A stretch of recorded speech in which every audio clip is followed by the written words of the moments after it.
Her son gave her a folding chair at Thanksgiving, in the house she paid off without him. Lorraine Pierce, widowed mother and title holder, didn't make a scene. By January, her son, daughter-in-law, and grandchild would be out, by court order. 5 years of unpaid living, backhanded comments, and changed locks came due. She didn't yell. She filed. And when Craig asked how she could do this, she said, "Because I taught you better." All right, before we dive into this crazy story, do me a favor. Subscribe and tell us where you're watching from.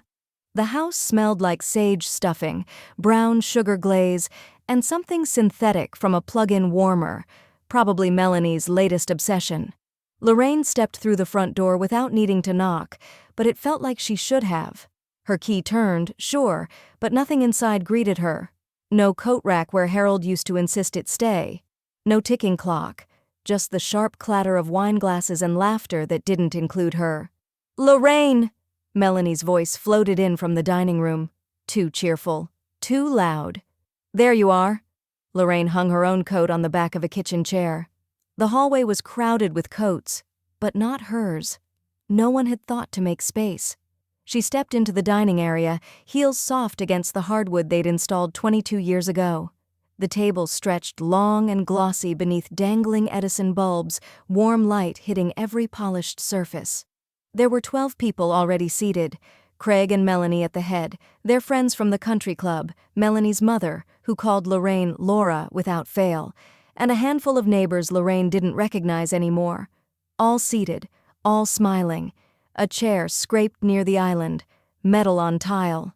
"Over here, Mom," Craig called out, motioning vaguely with his wine glass. Lorraine turned and saw it, a cheap black folding chair shoved at the far edge of the kitchen island. No cushion, no back support, just something you'd expect at a church basement potluck or a DMV waiting room. Melanie beamed. "It's all we had left," she said, her voice thick with faux regret. Craig chuckled. "You don't mind, right?" Everyone returned to their conversations. Forks clinked. A football game murmured from the living room. The moment passed. For them. Lorraine walked toward the chair, each step deliberate. She didn't smile. She didn't frown. She simply sat, knees stiff, coat still on, and looked down the long table she'd picked out herself all those years ago. No one offered her their seat. No one asked if she was warm. Melanie's mother called out, "Hope you brought that cranberry relish. Yours is the only one I can actually eat." Lorraine didn't answer. She scanned the room. The dining chairs were part of a matching set she and Harold had chosen after their 30th anniversary, back when Thanksgiving was potluck style and every child had a folding card table to themselves in the den. Now those children had children, and somehow Lorraine had become extra. She placed her hands on her knees. The metal beneath her creaked, thin, wobbly. Across the island, Sophie caught her eye. 16, maybe 17 now. Her long hair tucked behind one ear, the only one not talking.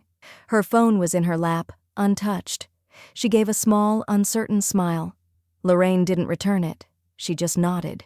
Craig raised a toast to home, family, and the blessings of tradition. A few people murmured agreement. Melanie leaned her cheek against his shoulder, as if the house had always been theirs. Lorraine's hands curled into fists, then slowly relaxed. The noise around her swelled. Silverware scraping plates, someone laughing too loudly at a joke she hadn't heard, a cork popping. But inside, it was quiet. A slow, rising warmth began somewhere in her chest. Not anger, not yet, but awareness. Sharp, cold, steady. She looked around. Every wall painted a color she never chose, her photos replaced, the master bedroom lights always left on. Every inch of this house had been surrendered piece by piece, until now, here she sat, on a folding chair, like a ghost at her own table. And still, no one noticed. Sophie's gaze lingered. Just her. Just once. Lorraine stood up. Quietly. No clatter. No scene. She didn't announce anything. Didn't storm out. She walked to the hallway, retrieved her coat from the chair where she'd left it, and stepped outside into the Ohio cold. The wind snapped her collar up. The porch light flickered. Behind her, the house buzzed on. Lorraine stood on the driveway a long moment, staring at her own windows. Then she pulled her phone from her coat pocket and opened her contacts. She scrolled past family and tapped Vanessa Hart. "Hi, Vanessa. It's Lorraine Pierce. I'm ready to make an appointment." Lorraine sat across from Vanessa Hart in an office that smelled faintly of lemon polish and print toner. A small brass plaque on the desk read, "Estate and Property Law. Established. 1984. The blinds were cracked open just enough to let in the kind of light that flattened everything. No shadows, no lies. Vanessa looked young but spoke like someone raised by court transcripts. Her nails were short, clean, not decorative. Lorraine liked that. "So you're saying," Vanessa said, scanning the folder again, "you've never transferred title, never added Craig or Melanie to the deed, and no trust or survivorship clause?" Lorraine nodded once. "The house is mine, always was. Harold and I paid every cent ourselves." Vanessa gave a single impressed nod and underlined a sentence on a copy of the deed. "Then you're in a good position? Legally speaking?" "Legally speaking." The phrase felt like a ladder placed in a locked room. Lorraine's eyes drifted to a picture on the wall, a black and white photo of Columbus in the 50s. Streetcars, dress hats, grit. Her throat tightened. She remembered the first check they wrote toward the lot, scribbled out at a card table in their apartment while their baby, just Craig back then, slept in a drawer because they hadn't bought a crib yet. She remembered Harold on a ladder in August heat, swearing at a wasp's nest tucked behind the soffit. Every nail in this place held a curse or a prayer. After Harold's stroke, the house felt too quiet. Craig had come over often then. Helpful, kind even. "Just for a bit, Mom," he'd said, moving in after a layoff. "Just until I find something." Then came Melanie, then their wedding, then their baby. And with each temporary addition, something of Lorraine's got packed up, moved, or disappeared altogether. First it was Harold's recliner. "Too bulky," Melanie said. Then the hallway photos. Then the front lock, changed without asking. "For safety," Craig had explained. "You know, in case someone tries something." Her key still worked, but not always. Sometimes she had to jiggle it, like the house was making her prove she belonged. The master bedroom had been the final blow, turned into a soft gray nursery with framed prints of clouds and lullabies.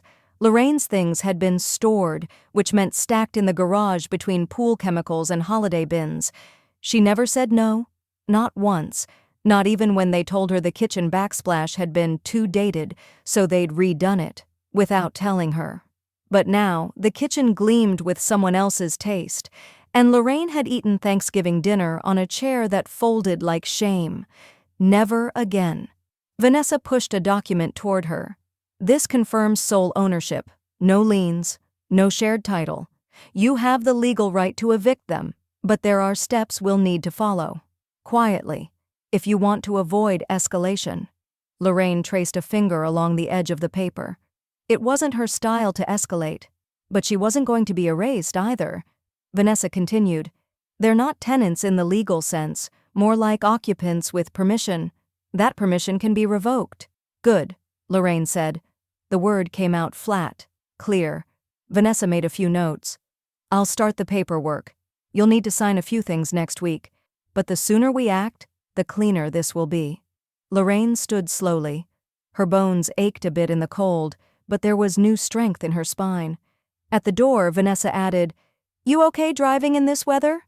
"I've driven through worse," Lorraine said, not turning around, "and I'm not planning on stopping now." Outside, the wind had picked up. It flung dried leaves across the sidewalk like warning signs. Lorraine reached her car, sat behind the wheel, and let her fingers rest on the ignition. She didn't start it right away. She looked up at the windshield, at her own reflection in the glass. Silver hair, lined cheeks, a mouth that no longer turned upward to make other people feel comfortable. A woman used to giving things up, but not anymore. She turned the key. The engine caught. Behind her, a phone buzzed. A message from Craig. "Hey Mom, Melanie wants to know if you picked up paper towels. Also, did you unplug the garage freezer? Something leaked?" Lorraine didn't answer. She put the car in gear and drove straight to the county clerk's office. A week after Thanksgiving, Melanie stood at the base of the front porch with a staple gun in one hand and a tangled coil of string lights in the other. "Lorraine," she called over her shoulder, "can you bring out the second bin?" The one labeled "white bulbs, not warm white." Lorraine emerged from the garage with the box, her phone tucked discreetly in her cardigan pocket, recording. She placed the plastic bin near Melanie's boots. "Here," she said, her voice mild. Melanie barely looked at her. "Thanks, just set it there. I don't want the icicle strands getting crushed." Lorraine took a slow step back and folded her hands in front of her. The December air was brisk, sharp against her cheeks. She watched as Melanie barked directions to Craig, who was fumbling with a ladder on the lawn, still wearing loafers. "Not like that," Melanie snapped. "It's lopsided. Look from the street, Lorraine. Can you tell him it's off-center?" Craig muttered. "She's not an engineer, Mel." "No," Lorraine said softly, "but I have an eye for symmetry." She held her phone a little tighter.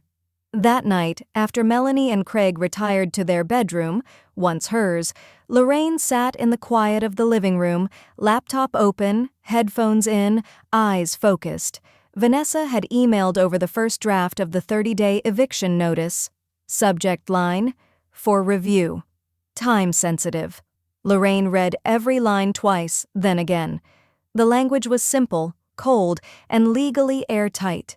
It used phrases like revocation of occupancy consent and non-tenant inhabitants, but Lorraine translated them easily. "You don't live here. You never did." Vanessa's follow-up message sat beneath it. "If you'd like, we can wait until after the holidays to serve them. Your position is strong either way, but sometimes timing matters more than force.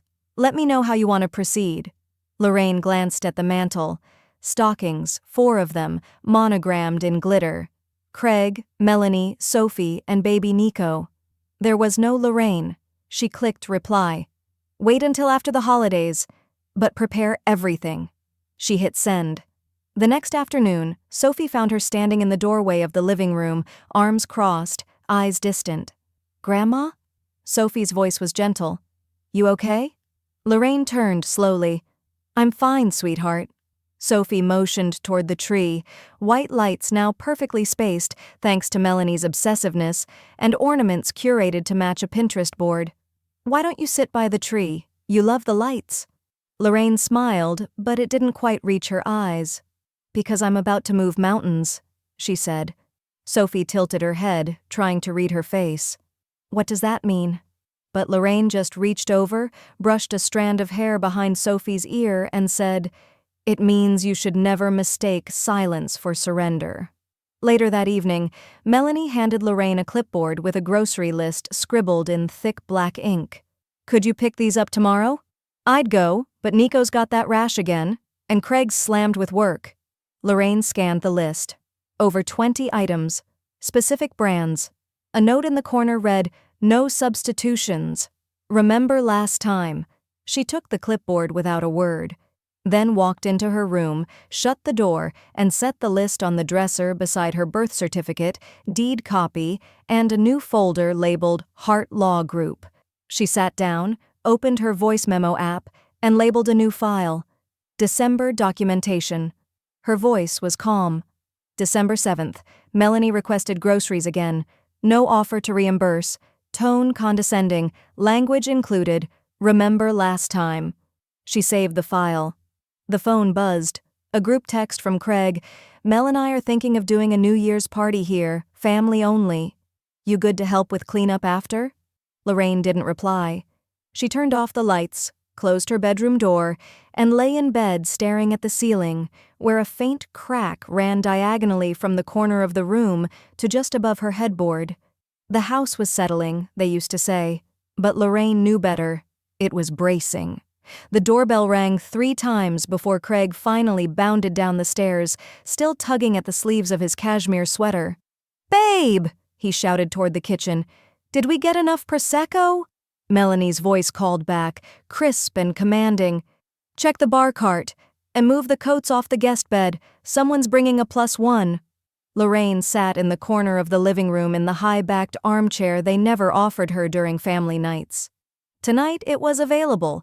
Not because of thoughtfulness, because it didn't match the aesthetic Melanie had planned. She'd covered it in a throw blanket and a decorative pillow that said, "Let it snow." Guests arrived in pairs, all with bottle bags, manicured smiles, and the kind of practiced ease that came from knowing they were in someone else's curated space. Craig greeted them all with jokes about being the reluctant host, while Melanie ushered them through the house like a docent showing off an estate. "Our master bath just got redone," she explained to one couple. "Rainfall shower and everything took months." Lorraine sipped her cider quietly. Her name hadn't been mentioned in that sentence. She watched Melanie touch walls she hadn't painted, describe floors she hadn't scrubbed, smile in a room she hadn't mourned in. Near the charcuterie board, Lorraine heard her son laugh. "This house has been good to us," he said to a colleague in a gray blazer. "It's where we're raising our family and hopefully staying long-term." "Must be great to own a place like this outright," the man said, lifting his glass. "Oh yeah," Craig nodded, casual. "We're blessed." Lorraine's eye twitched, just slightly. Later, Melanie waved toward Lorraine across the room. "That's my mother-in-law," she said with an affectionate tone, just polished enough to feel performative. "She stays with us." Lorraine raised her eyebrows slightly but said nothing. Another guest, a woman with bright red lipstick and a rhinestone tree brooch, chimed in. "Must be cozy, being taken care of in your golden years. You've got the best setup in the room." Lorraine turned to her, smiling warmly. "Yes, it is cozy." She took a long sip from her glass. "For now." The woman laughed, missing the undercurrent. Lorraine's fingers tapped slowly against her knee, rhythm steady, silent. Then she reached into her purse, pulled out her phone, and opened her messages. To Vanessa Hart, subject, "Go ahead." She hit send. Across the room, Craig chuckled as he tore open a padded envelope from the mail pile on the entryway bench. "Wonder what this is," he muttered aloud, fishing past tissue paper. The room carried on around him, crackers crunching, people making polite small talk, someone changing the music from holiday jazz to indie folk. Craig's expression shifted as he unfolded the contents. Legal-size paper, letterhead in crisp black. He blinked once, then again, scanning the top line. Notice of termination of occupancy consent, effective January 2nd. His mouth opened slightly, but no sound came out. He looked up, eyes skimming the crowd until they landed on his mother. Lorraine didn't look away. She didn't nod, didn't gloat. She simply held her cider with both hands, the corners of her mouth just barely lifting. Craig took 2 steps toward her, stopped, turned, and quietly walked back to the kitchen, holding the paper like it might dissolve if gripped too tightly. Melanie reappeared a few minutes later, cheeks flushed, smile tight. She walked to Lorraine and crouched beside the armchair like they were posing for a photo. "Did you know about this?" she asked, her voice barely audible over the clink of glasses behind them. Lorraine glanced at her. "About what?" Melanie's jaw clenched. "The notice. What kind of joke is this?" Lorraine's smile returned. "Oh, it's no joke." From the hallway, Sophie peeked in, sensing tension. Lorraine gave her a small wink. Sophie blinked, puzzled. Melanie stood abruptly. "You're seriously doing this? At Christmas?" Lorraine tilted her head. "It's still your house, right?" Melanie didn't respond. She disappeared toward the kitchen, where Craig was already pacing. Lorraine sat back in her chair, sipped her drink, and whispered into the rim of the glass, "Checkmate's coming early this year." The knock wasn't a knock. It was a bang. Then the door burst open without waiting for permission. Lorraine sat on the edge of her bed, folding a cardigan into thirds. Melanie stormed in, hair pulled into a crooked bun, mascara smudged just beneath one eye. She looked like a woman caught between rage and panic, still wearing the glittering Christmas sweater she'd smiled in only an hour ago. "What the hell do you think you're doing?" she hissed, barely keeping her voice down. Lorraine placed the cardigan inside the dresser drawer and closed it gently. "Good evening, Melanie." "Don't Melanie me. You blindsided us. A legal notice? At a holiday party?" She scoffed, pacing now. "Are you trying to humiliate us in front of our friends?" "No," Lorraine said, rising to her feet. "You did that all on your own." Before Melanie could fire back, Craig appeared in the doorway behind her, jaw clenched, holding a thick folder in one hand. "Mom," he said, voice low but hard, "how could you do this? After everything we've done for you." Lorraine didn't flinch. "Done for me? Or to me?" Craig took a step into the room. "We've lived here for years. We raised our kids here. You let us. You said yes to all of it." "I said yes because I loved you," she said, her voice steady, her eyes locked on his. "Not because I stopped being the owner of this house?" Melanie cut in. "We've invested in this place, new appliances, renovations, furniture. That counts for something." Lorraine turned slowly toward her, calm. "So do I." Melanie's arms crossed. "We changed the nursery ourselves. That's Nico's room." Lorraine walked to the nightstand, opened the top drawer, and took out a crisp manila envelope. She handed it to Craig. "Then maybe you should have bought your own house to renovate." Craig flipped it open. Inside were printed copies from Vanessa, county tax records, property assessments, original deed filings. On top sat a cover letter in bold serif font. Confirmed ownership, Lorraine E. Pierce, sole title holder. Craig flipped through the pages. His silence said everything. Melanie's breathing had turned sharp and shallow. "You're kicking out your own son." "No," Lorraine said. "I'm reclaiming my home. You said I was lucky to have a folding chair." She took one step forward. "I've decided to sit at my own table again." Melanie's eyes filled with something almost like fear, but not quite. "This is cruel." "No, Melanie, this is overdue." Craig rubbed his forehead with the back of his hand. "This isn't who you are, Mom." Lorraine tilted her head slightly. This is who I should have been a long time ago." There was a pause, a sharp, unbearable stillness. Then Craig's phone buzzed. He checked it. From the hallway, Lorraine could see the preview line on the screen. From Vanessa Hart, Escort. Formal verification. Tenants by license. 30-day clock begins now. His face tightened. Melanie caught it over his shoulder. "What does that mean?" "It means," Lorraine said softly, "you're not tenants. You're guests. Guests don't get to change the locks and take over the deed." "You're not going to get away with this," Melanie muttered, grabbing the papers and storming past Craig toward the door. "We'll talk to someone else. We'll sue. We've got rights, too." "By all means," Lorraine said, her voice velvet over steel. "Call someone, anyone. Just not from this house phone. It's in my name." Craig stayed a moment longer. His eyes scanned the room, at the quilt folded neatly at the foot of the bed, at the old lamp still dimly lit in the corner, at the space he used to call home but never owned. "You're choosing war," he said, shaking his head. "No," Lorraine said. "I'm choosing peace. I just had to clear the battlefield first." Craig turned without another word and followed Melanie down the hall. The echo of their footsteps felt like they belonged to strangers. Lorraine sat back down on the edge of the bed, lifted her phone, and opened her voice memo app. "December 17th, she whispered. "Initial confrontation. Melanie entered my room uninvited. Craig implied financial entrapment. I remained calm." She hit save, then added, "The tension is climbing." From outside her window, the LED snowflakes flickered against the dark. Too bright, too fake. Inside, the walls of the house held their breath. Lorraine waited until the house was still. No creaks from Sophie's upstairs room. No hallway pacing from Craig. No passive-aggressive thuds of Melanie reorganizing spice racks at midnight. Just the soft hum of the fridge and the faint static of snow outside. She set her phone upright against a stack of old Reader's Digests and adjusted the camera. Behind her, the fireplace flickered low. Her Christmas sweater was neat, her hair brushed back, but there was nothing festive in her expression. She hit record. "My name is Lorraine E. Pierce," she began, voice firm but not loud. "I am the sole legal owner of the home at 2146 Maple Glen Lane, where I have resided since 1986. This home was purchased with my late husband, Harold Pierce. No other names were ever added to the title." She paused, breathed. "For the past 5 years, I have allowed my son Craig and his wife Melanie to live here, rent-free, during financial hardship.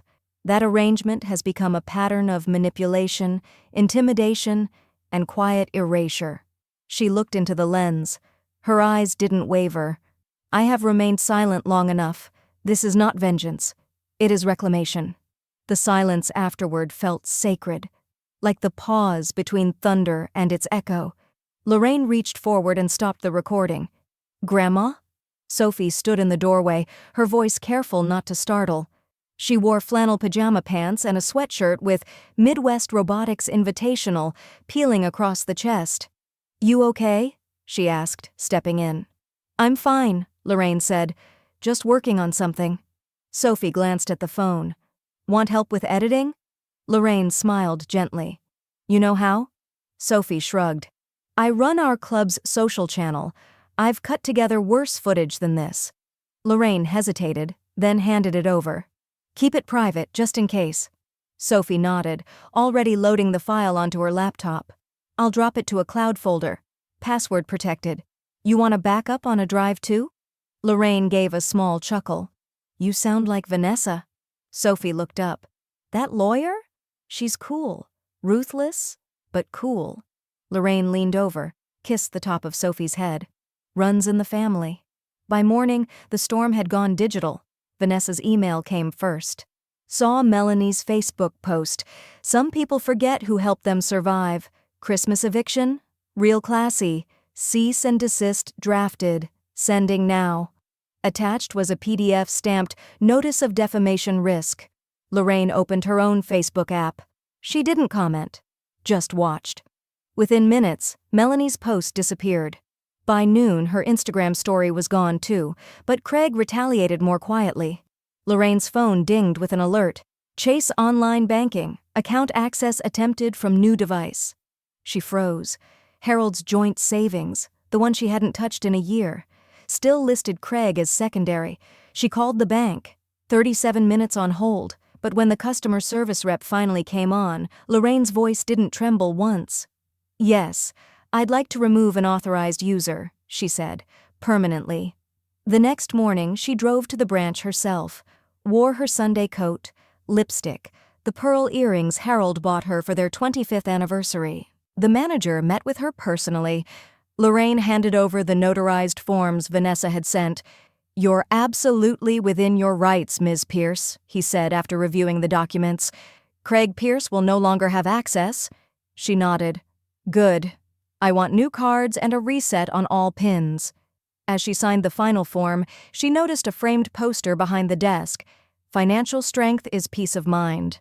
Lorraine almost laughed, not out loud, but it reached her eyes. That night, Craig stood in the hallway with his arms crossed. "You've frozen me out financially." Lorraine didn't look up from the puzzle she was working on. Cardinals in snow. 1,000 pieces. "I secured what was mine," she said, fitting a corner piece in place. He scoffed. "You're acting like a stranger." She paused, then looked up. "You should have realized I was a person before you treated me like furniture." Craig opened his mouth, but no words came. Lorraine tilted her head. "Control, Craig, is something you lost the moment you assumed I didn't know how to take it back." He turned and walked off. Lorraine slid another piece into place. The red wing of the cardinal was beginning to show. The next morning, her phone buzzed. A message from Vanessa. "Something's off. Call me when you can. Possible interference." Lorraine stood at the kitchen window, the snow outside fresh and untouched. She set her coffee down and dialed. Lorraine stood beside the dining room window, phone to her ear, eyes on the snow-glazed mailbox at the end of the drive. "Yes, Shauna," she said. "Weekdays only, between noon and 3, and only people you've vetted." On the other end, Vanessa's realty partner confirmed the plan. "No signs," Lorraine added. "Not yet. Just walkthroughs. Quiet ones." She hung up just as Melanie came thudding down the stairs in fleece pajamas and a scowl. "There's a black Lexus out front," she snapped. "Who is that?" "Book club," Lorraine said calmly, walking past her toward the front door. "New member. She wanted to see the house." Melanie squinted. "At noon? On a Wednesday?" Lorraine smiled, then opened the door. Shauna stood there in a wool trench coat, clipboard in hand. Behind her, a woman in her early 40s stepped forward, cashmere scarf, French braid, pointed heels not meant for icy driveways. She nodded politely at Melanie, then turned toward Lorraine. "Nice to meet you," she said. "You must be the owner." "I am," Lorraine replied. "Come on in." Melanie stalked the hallway pretending to adjust a wreath. Lorraine led the woman, Kelly, she introduced herself, through the front room, the kitchen, and into the nursery, which Melanie had overdecorated with name plaques and themed curtains. "No photos, please," Lorraine said to Shauna gently. "We're keeping this discreet for now." Kelly nodded. "Of course, I understand completely." Melanie watched from the hallway like a cat who'd just heard a mouse sneeze. By the fourth showing, Melanie was on edge. Every time the doorbell rang, she jumped. Once it was just an Amazon delivery, and she nearly tackled the poor driver, yelling, "You can't just show up. We have rights." Lorraine sipped tea from the kitchen and muttered, "So does the postal service." Sophie, on winter break, caught it and stifled a laugh. The next morning, a small, white, "For sale, private showing only" sign appeared discreetly in the flower bed. Lorraine hadn't ordered it, but Shauna had, and Lorraine allowed it. By noon, the sign was gone. Lorraine stepped outside and found it behind the trash bins, bent at the base. Craig walked up the driveway with a shovel and a faux casual whistle. "See something out here?" Lorraine asked. He didn't stop walking. "Must have blown over. These winter winds." Lorraine pulled out her phone and snapped a picture of the bent sign beside her foot, then another. Craig walking away from it. That night she emailed Vanessa, "Craig tampered with signage. Recommend civil documentation." The response came quickly. "Already drafting notice of interference. Will file if he touches one more item." Lorraine closed the laptop slowly and looked toward the hall. She could hear laughter, Craig and Melanie watching a comedy in the living room. She stared at the wall between them. It was thinner than they thought. 2 days later, the offer came in. Shauna called, voice light with excitement. "You're not going to believe this," she said. "We've got a top cash offer. Clean, no contingencies, asking price plus 5%. Lorraine blinked. "From who?" Shauna hesitated. "You sure you want to know?" "Shauna." The line crackled. Then, "Kelly Baines. That woman from the second showing." Lorraine didn't react. Shauna continued. "Her full name is Kelly Baines Sawyer." A pause. Then Lorraine's voice, flat and sharp. "Melanie's ex-husband's fiancé." "I figured you'd want to know," Shauna said carefully. "She made the offer under her LLC. But yes, it's her." Lorraine walked to the window, watching Melanie carry Nico across the yard in a puffy red coat, unaware of the name typed on an offer letter being printed 2 blocks away. "I assume it's legal?" she asked. Shauna chuckled. "It's cleaner than your kitchen floor." Lorraine didn't laugh. "I'll think about it," she said, and hung up. That night, Melanie stood in the kitchen, biting into a candy cane, her phone lighting up with an incoming call. She glanced at the screen, frowned, and silenced it. Then looked at Lorraine, who was plating a roast chicken. "You're being unusually quiet," Melanie said, chewing loudly. "Should I be worried?" Lorraine turned, towel in hand. "Are you?" Melanie held her gaze for a moment, then forced a smile. "You're just different lately." Lorraine gave a slow, measured nod. "Maybe you're just seeing clearly for the first time." Melanie's smile faltered. Lorraine reached for the drawer beside the fridge, opened it, and pulled out the offer printout. Just visible, the name Baines Sawyer in bold. She didn't show it, just folded it carefully, and slid it back into the drawer marked Receipts. The kitchen went cold before the furnace ever did.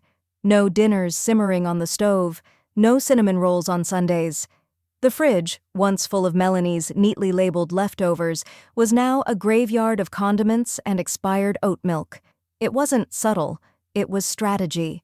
Lorraine walked in one morning to find a sticky note on the counter, written in Melanie's looping script, "Everyone pitches in. You're not exempt." Next to it sat an empty grocery list with a pen clipped on top. Craig appeared that afternoon in the doorway as Lorraine was making tea. "Hey," he said, voice forced light. "Just a heads up, we're splitting food costs now. Fair's fair." Lorraine stirred honey into her cup without looking at him. Is that how we're doing things now? Fair? Craig exhaled sharply. Melanie's not your maid, Mom. No, Lorraine said, setting down the spoon. She's a guest who stopped saying thank you. Craig stood a moment longer, then left without another word. Lorraine began filling her time elsewhere. Mondays and Wednesdays, she went to the Senior Rec Center on 11th and Grant, where she signed up for Tai Chi and a watercolor class called Winter Light. On Fridays, she had lunch with women she hadn't seen in years, widows, retirees, women with last names like Callahan and Brooks, who remembered when Lorraine's name still meant something. "You're glowing," one of them said over soup and club sandwiches. "Are you seeing someone?" Lorraine smiled, eyes warm. "Just myself. Again." Back at home, Melanie barely looked at her anymore. She texted Sophie when dinner was ready. She stopped greeting Lorraine when she walked in the door. Once, she turned off the porch light while Lorraine was still backing into the driveway. The temperature in the house dropped, not from weather, but from will. One evening, Lorraine returned late from an art lecture, scarf dusted with snow, cheeks flushed from laughter and cold. She walked in to find Melanie waiting in the kitchen. No Nico, no Sophie, just Melanie, wineglass in hand, arms crossed, a vague smile playing at the corner of her mouth. "I saw your little friend left you a voicemail," she said casually. "Shauna?" Lorraine hung up her coat. "Did you listen?" "Number I don't need to. I know what this is." Lorraine walked past her, reaching for the kettle. Melanie's voice followed. "You really think someone like you is going to start over, at your age?" The kettle clicked on. Melanie kept going. "You'll die alone in some condo with beige walls and no one to check if you fall in the shower. Your son won't visit. Your granddaughter will grow up and forget this ever happened." Lorraine turned around slowly. She didn't shout. She didn't flinch. She simply said, "Not alone. And not here." Melanie blinked, caught off guard by the calm. Lorraine stepped closer. "You think this house is what makes me worth something?" Her voice softened into steel. "This house is proof, not of where I am, but of what I survived." She walked to the drawer, opened it, and pulled out her planner. Tomorrow's date was circled in red. Vanessa's next filing deadline. She placed the planner back, shut the drawer, and poured her tea. Melanie didn't speak again. She just left the kitchen. Later that night, Lorraine sat on her bed, sipping her tea, while snow tapped softly against the window. She opened her laptop, pulled up the cloud folder Sophie had created. Inside was the video. She hovered over the title, Reclamation 01, and smiled. Then she clicked into a second folder, empty for now, labeled Future. At the bottom of the screen, a notification blinked. New message from Shauna. Buyer requests early walkthrough. Ready to make it personal. Lorraine leaned back against her pillows and closed the laptop slowly. The tea had gone lukewarm, but she felt warmer than she had in years. The kitchen was quiet. Not cold, not tense, just quiet in the way Lorraine remembered it used to be. She, Shauna, and Sophie sat around the smaller oak table by the bay window, eating takeout Thai from compostable cartons. Lorraine had lit the old taper candles Harold used to keep for power outages, and someone, Sophie, probably, had queued up soft jazz from a speaker tucked discreetly behind a fruit bowl. Sophie crunched into a spring roll. "It's weird being able to hear myself chew in this house." Lorraine smiled. "That's how you know it's peaceful." Shauna took a sip of jasmine tea. "You ever think of staying? Just you and Sophie, maybe?" Lorraine paused, chopsticks midair. "Every day," she said softly, "but I also think about who I'd have to keep living beside if I did." Shauna nodded. "Fair." Sophie looked between them. "I'd stay," she said. "If it were just us." For a flicker of a second, Lorraine allowed herself to picture it. A clean house, quiet mornings, open windows in spring, laughter that didn't come with strings. She didn't say yes, but she didn't say no either. The next morning, Craig slammed a kitchen drawer so hard the cutlery inside jumped. Lorraine kept wiping down the counter. "You're loving this, aren't you?" he spat. "I'm cleaning my kitchen," she replied without looking up. Craig's voice rose. "You think I can just uproot my whole life, move my family in the middle of the school year? You have no idea what this is doing to Nico." Lorraine turned to him slowly. "Do not use that child as a shield for your own consequences." He opened his mouth, but she cut him off. "You had 5 years to build something for yourself. Instead, you built it on me." He stared at her, jaw tight, cheeks red, and then left the room, muttering, "Unbelievable." 2 nights later, Melanie stood in the hallway holding a stack of mail. Lorraine had just returned from the rec center, cheeks pink, scarf still dusted with snow. Melanie blocked her path. "We're looking," she said, voice thin. "But we can't find anything big enough, close enough, cheap enough." Lorraine stepped around her. Melanie followed. "I don't know if you get this, but rentals don't just pop out of nowhere." Lorraine set her purse on the console table. Melanie kept going. "Craig's job doesn't pay what it used to, and you know I've got Nico full-time. We don't have time to tour 6 places a week." Lorraine didn't respond. She opened the drawer beneath the console and pulled out a thin brochure. Yellow cover, red trim, a cartoon key logo. She handed it over wordlessly. Melanie looked at it. Franklin County Rentals, homes, townhomes, and multi-family units. A sticky note on the front read, section marked, 3 beds under $2,000. Melanie stared at the paper. Her hand trembled just slightly. Lorraine said nothing. Eventually, Melanie mumbled, "Thanks," and walked away. Lorraine watched her go, then shut the drawer with a click. That night, Sophie tapped gently on Lorraine's door. "Can I sleep in here?" Lorraine looked up from her book. "Of course." Sophie climbed into bed beside her, curled up like she had as a little girl. "They've been fighting," she said quietly. "A lot." Lorraine set the book down. "I know. I hate it here lately." Lorraine wrapped an arm around her. "It won't be like this much longer." Sophie hesitated. "You're not gonna disappear, are you?"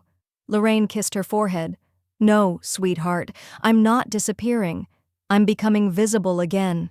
The next morning, the front porch light flickered, then went dark completely. Lorraine flipped the switch twice.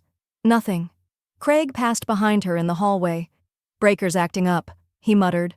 Lorraine turned slowly. "No," she said. "You are." Craig stopped but didn't turn around. Lorraine stared at his back. "You don't intimidate me, Craig. You just exhaust yourself trying." He walked out without a word. Lorraine opened her phone, pulled up Vanessa's number, and texted, "Ready to file final paperwork. No more delays." Then she opened her kitchen drawer and took out a small paper calendar. January 2nd was circled in bold red ink. Beneath it, written in pen, "Lock change. 9 a.m."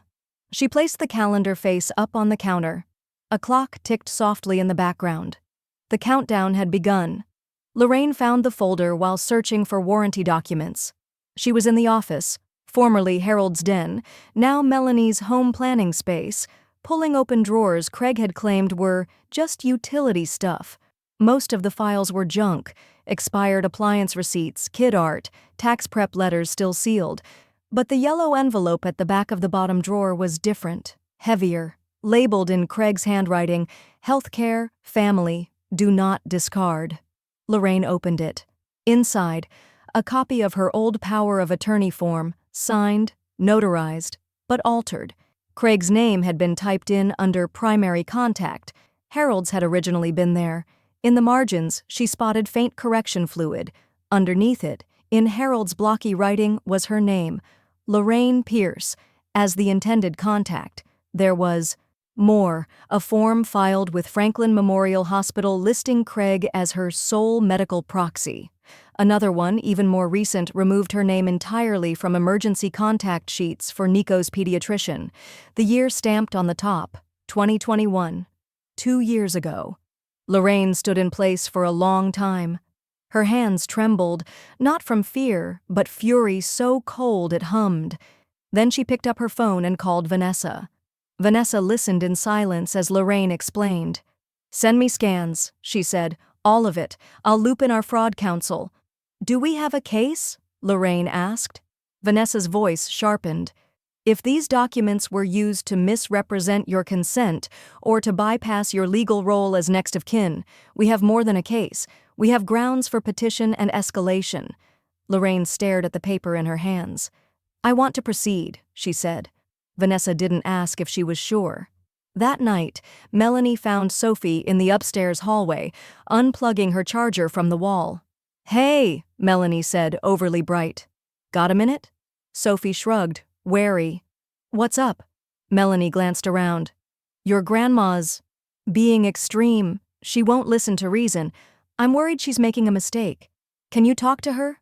Sophie blinked. "You mean, convince her not to evict you?" Melanie sighed. "You've seen how it's affecting Craig, Nico, me.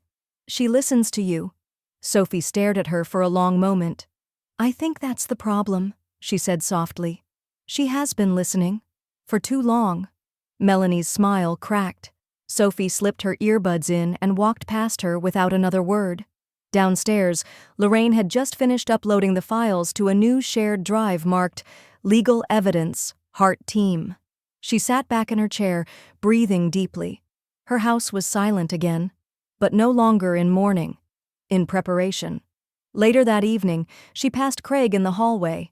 He was coming out of the laundry room, earbuds in, brows furrowed at his phone screen.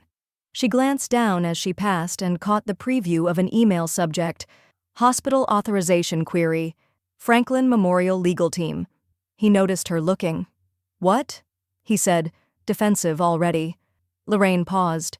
"Just wondering how much longer you'll pretend this was ever yours to begin with." Craig didn't answer, just turned and walked away. Lorraine returned to the office, lit a single candle on the desk, and laid the forged documents beside her own legal folder. One side of the desk held facts, the other, edits, omissions, erasure. She took a match, struck it, held it over a blank sheet of paper for a moment, then blew it out. She wasn't burning anything yet, but the idea had been planted. Her phone buzzed, a new voicemail from Vanessa. "Preliminary fraud review looks viable. Want to move fast? We can involve the court by January 2nd. Lorraine didn't press play again. She didn't need to. The fire had already started. The moving truck arrived at 6:42 a.m. Lorraine was already awake, parked one block over in her Camry, engine idling against the cold. She wore her long gray wool coat and leather gloves, thermos steaming in the cup holder. She didn't listen to the radio. She didn't need distraction, just focus. The headlights of the truck cast long shadows as it pulled into the driveway. No honk, no greeting, just the hiss of brakes and the hollow metallic clunk of the ramp dropping onto the curb. Two men in navy hoodies and red beanies hopped out and started unloading dollies, straps, and empty crates. One of them adjusted his gloves and looked toward the front door, waiting for a signal. Lorraine didn't move. She simply watched. At 6:55, the porch light flicked on. Craig stepped out first, coatless despite the chill, keys jangling in one hand. His jaw was tight, expression unreadable. Behind him came Melanie, bundled up, holding Nico against her shoulder, still in pajamas, clutching a half-packed diaper bag and what looked like a casserole dish awkwardly stuffed into a tote. No one spoke. The movers entered the house. Boxes came out fast, labeled, "Craig's closet," "Kitchen, no doors," "Mel's desk." Lorraine watched everyone. She sipped her coffee. At 7:30, the sheriff pulled in. Deputy Leach, mid-40s, polite but firm. He parked directly behind the moving van and exited his vehicle, clipboard in hand. Lorraine nodded toward him through the windshield, then stepped out. "Ms. Pierce?" he said. "Just here to oversee the handoff and confirm keys." She handed him the documents Vanessa had sent over, signed copies, digital timestamps, notarized forms with Craig's electronic signature from 4 days ago. "They said they wouldn't contest," she said. Deputy Leach glanced toward the porch where Melanie was now arguing with one of the movers about how the bassinet was being loaded. "They didn't," he said. "Not formally, anyway." Lorraine nodded. "Then we're on schedule." The deputy gave a short nod. "New locks?" "Already arranged, 9 o'clock. At 8:12, Craig dropped the final box into the back of the truck. His breath hung in the air like smoke. Melanie followed behind him, still clutching Nico and a puffy tote bag that refused to zip closed. Her face was pale. She didn't look back. Craig did. Just once. He stood at the edge of the driveway, staring at the house like it might shift, rewind, Take him back to when control had felt effortless and invisible. Lorraine met his gaze. No smile, no nod. Just the truth between them, steady as frost. He turned without a word and climbed into the truck. The door slammed, the engine roared to life, and by 8:24, they were gone. At 8:56, the locksmith arrived. A woman named Tegan, young, efficient, hair tied in a high braid, changed the front door, the garage keypad, the sliding door handle, and even replaced the lock on the shed. By 9:27, she handed Lorraine a small velvet pouch with 5 keys inside. "All done," she said. "You're secure now." Lorraine held the pouch for a moment, as if weighing it. Then she slipped 1 key off the ring and handed it to Sophie, who had come outside barefoot in slippers and a hoodie. "Just in case," Lorraine said. Sophie took it without speaking, eyes glassy. Then she hugged her grandmother. Hard. Once everyone was gone, Lorraine stood alone in the center of the living room. No sound, no clutter, no tension humming under the dry wall. Just the faint smell of lavender cleaner and the creak of a floorboard that had always been loose near the hall. She walked through the house, room by room. The nursery was empty now, just a pale outline where the crib had been and faint divots from the rocking chair in the carpet. The guest bath smelled like citrus. The kitchen shone under the morning light. In the master bedroom, she opened the closet and saw nothing but space. She breathed in deeply and let it fill her. Back in the living room, Lorraine sat on the same couch where she'd once been asked to move her extra shoes to the garage. She pulled her planner from the coffee table drawer, flipped to the marked page, a red check mark over the words, January 2nd, vacated. She clicked her pen. Underneath, she wrote a new line, January 3rd, begin again. The first morning without them, the house didn't feel haunted. It felt clean. Not just the surfaces, though Lorraine had wiped them down with lemon oil and vinegar, but the air itself, like the walls had exhaled something they'd been holding on to. She stood in the kitchen with a mug of coffee, watching Sophie come down the stairs in socks and an oversized sweatshirt. "No screaming today," Sophie said, yawning. "Weird." "Get used to it," Lorraine replied. "That's the new normal." Sophie smiled, then opened the fridge. "Whoa. You went grocery shopping?" "I did," Lorraine said, sipping her coffee. "And everything in there is labeled and organized." Sophie pulled out a carton of orange juice. "You okay with me staying? Like, long term?" Lorraine turned to face her. "Let's talk." They sat at the table, just the two of them. No tension, no undercurrent, just sun warming the wood and the hum of the furnace in the background. Lorraine set down a small notepad. "These aren't rules," she said, "but they are terms." Sophie nodded, serious. 1. If you stay here, you contribute, not just financially, emotionally. Respect, honesty, shared space. Sophie's head bobbed quickly. "Of course." 2. Lorraine continued, "We rotate cleaning. I don't want to become anyone's invisible chore list again." "Deal." 3. If you ever feel like you're slipping into silence, we talk about it. Not after things explode. Before. Sophie looked at her. Really looked. "You mean like, if I start treating you like a burden?" "I mean if you start treating yourself like one," Lorraine said gently. "That's how it starts." There was a long silence. Not heavy, just meaningful. "Anything else?" Sophie asked. Lorraine smiled. "Yes, dinner on Sundays is mandatory. No phones." Sophie grinned. "Except for music?" Lorraine considered it. "Only if it's Motown or Ella Fitzgerald. You drive a hard bargain." "I've earned it." They shook on it, both pretending not to wipe their eyes. Over the next week, the house settled into a rhythm. No more slammed doors, no more clashing energies. The hum of toxicity had vanished, replaced by the clink of teacups, the shuffle of slippers, the sound of someone humming while folding laundry. Sophie moved her things into the guest room, but spent more time in the sunroom, curled up with textbooks and an old quilt Lorraine had kept from her college days. She lit candles. She played vinyl records she found in a milk crate behind the furnace. Lorraine cooked simple dinners, chicken pot pie, lentil stew, fresh rolls from scratch, and Sophie offered to do the dishes each time without being asked. They didn't speak constantly, they didn't perform family, but they felt present. And that was more than Lorraine had dared hope for.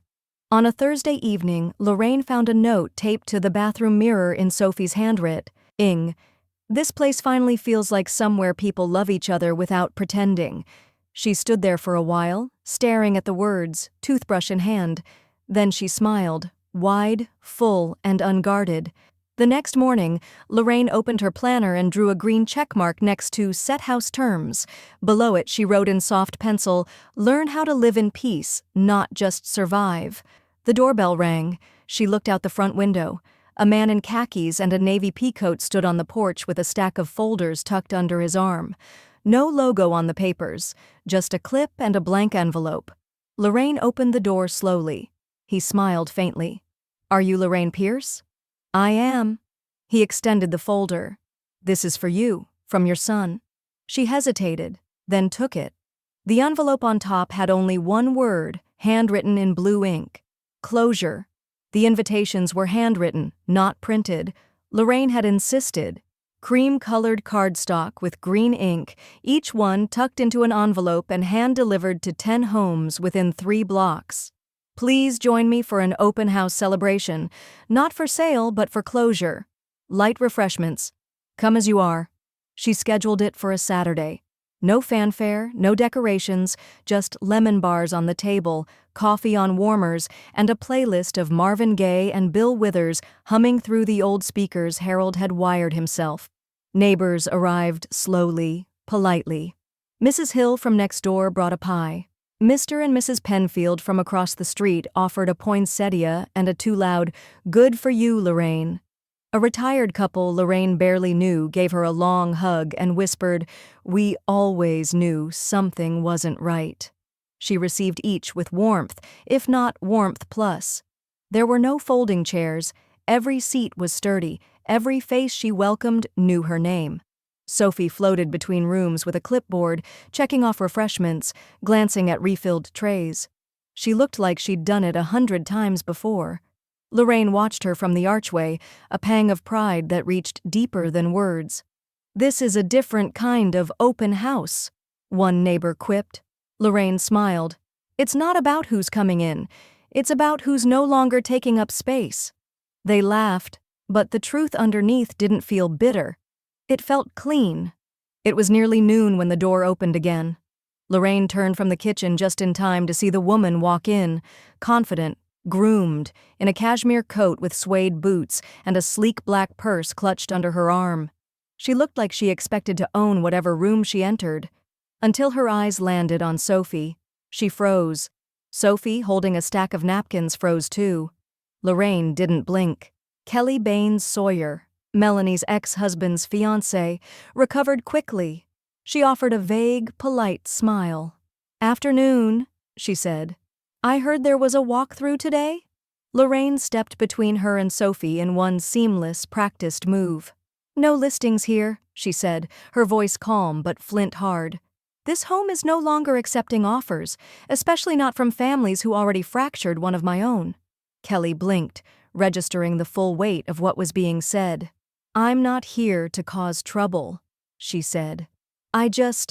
Lorraine raised a hand, cutting her off. "This isn't about you," she said. "But it's not about you either. You've had your share of power in this family's orbit. I won't let you orbit mine." Sophie stepped back slightly, still watching. Kelly's posture stiffened. Legally, Lorraine said, tilting her head. "You're trespassing unless you're here as my invited guest. And I don't recall writing your name on any envelope." The room had gone quiet. Lorraine didn't raise her voice. She didn't need to. Kelly nodded once, tightly. "Understood." She turned and left without another word. Lorraine walked to the front door, closed it gently, and turned the deadbolt, then turned back to the room and smiled. "Now," she said to Sophie, "where were we?" The envelope sat untouched on the kitchen counter for 2 days. Lorraine had placed it next to the fruit bowl, just under the edge of a dish towel. Every time she walked past, she glanced at it, not long enough to read it, but just enough to feel the weight of the name in blue ink. Closure. On the third day, after Sophie left for class and the house had gone still again, Lorraine made herself a cup of tea and carried the envelope into the sunroom. She didn't tear it open. She peeled the seal carefully, deliberately, like she might have to reseal it later. Inside was one handwritten letter, 5 pages, yellow legal pad. She unfolded the first and read, "Mom, I don't know what I'm supposed to say that would actually land. I've started and stopped this letter a dozen times. Melanie says not to send it, but I figured you'd want something from me, something more than silence. I know things went sideways. I know I wasn't kind, but I honestly believed we were helping each other. You had space. We needed space. I didn't realize it felt like theft to you. That's on me. There were moments I should have seen the signs. The grocery thing, the folding chair. I brushed them off, and that's probably what hurt most. I think about Dad a lot lately. I wonder if he'd say I blew it. I probably did. I don't know. I just want to start over. If you ever want to talk, I'm here." Lorraine set the letter down in her lap. She stared out the window for a while, watching a squirrel dart across the fence line. The words weren't cruel. They weren't angry. But they weren't healing either. They were soft excuses, threadbare empathy, apologies wrapped in bubble wrap to keep the sender comfortable. She picked up the rest of the pages, glanced through the looping lines and half measures, then folded everything slowly. She walked to her office, opened the bottom drawer of her file cabinet, and slipped the letter into a folder marked Unanswered Correspondence. It landed beside a sympathy card from the year Harold passed. One Lorraine had never acknowledged either. Some silences don't need breaking. That night, Sophie padded into the kitchen in socked feet, holding a tea bag and her phone. "You want peppermint or chamomile?" she asked. "Chamomile," Lorraine answered. "My hands are cold." Sophie brewed both cups, humming something under her breath, an old soul tune she probably picked up from Lorraine's records. They sat across from each other at the small table again. Familiar. Safe. After a moment, Sophie looked up. "I saw the envelope," she said. "From my dad." Lorraine nodded. "I read it. Was it awful?" Lorraine considered that. Number it was just soft, like someone padding the truth. Sophie nodded, then hesitated. "Can I ask something weird?" "Of course." Sophie stirred her tea, then looked up with quiet fire in her eyes. "How did you not fold, after all of it?" Lorraine didn't answer right away. She looked at her granddaughter, really looked at her, the steady hands, the strong jaw, the eyes that carried both Harold's depth and her own defiance. Then she said, "Because I remembered who bought the table, and who paid for every chair around it." Sophie smiled, wide and full. Then her face crumpled slightly with tears she didn't bother to hide. She reached across the table and gripped Lorraine's hand. "Thank you," she whispered, "for not folding like the chair." Lorraine squeezed her hand back. Never again. They sat there a while, sipping tea, letting the quiet do what it was meant to. Hold them. Easter morning broke crisp and blue, the kind of sunlight that made the air feel more like spring than calendar logic should allow. Lorraine opened every window halfway, letting in the breeze that smelled faintly of crocuses and the neighbor's mulch. She wore a linen blouse tucked into high-waisted slacks and her pearl studs, simple, quiet power. Her hands moved without thinking, arranging napkins, warming the quiche, and setting the small vase of lilacs at the center of the table. This time the table was hers, and so was the seat at the head. By 10 o'clock, the house filled not with guests, but with chosen ones. Shauna brought deviled eggs and a crooked fruit tart from the bakery she claimed was overrated but photogenic. Mrs. Hill contributed maple-glazed ham. Sophie made lemon poppy seed muffins that half stuck to the paper liners, but no one minded. Lorraine sat with her back to the bay window, sunlight haloing her silver hair. To her right sat Sophie, tucking her napkin into her lap like a grown woman with unshakable posture. To her left sat a woman named Gloria, a retired nurse who'd once been a stranger at the rec center and now called every Thursday just to check in. Laughter rose naturally. There was no undercurrent, no edge, just warmth, and Ella Fitzgerald playing low in the background, her voice like velvet stretching across the walls.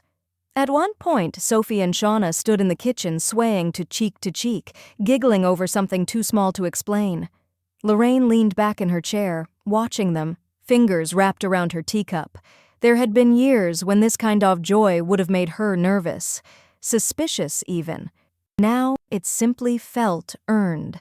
After the second round of coffee, Lorraine stood and tapped her spoon gently to her glass. The room quieted. "I'd like to make a toast," she said. Everyone turned toward her. She raised her mug, not champagne, not wine, just coffee, strong and still hot. "To being unwanted," she said, letting the words settle, "until you remember what you're worth." A pause. Then, glasses lifted, murmurs of agreement, the kind that weren't performative, but felt like stitched thread between people who'd known loss and claimed light anyway. Later, when the dishes were rinsed and music had shifted to silence, Lorraine walked back to her office. She opened the bottom drawer of the file cabinet, not the one for old bruises or unopened letters. This one was labeled simply, "Do not touch." Inside, the deed to the house, paper, plain, but powerfully hers.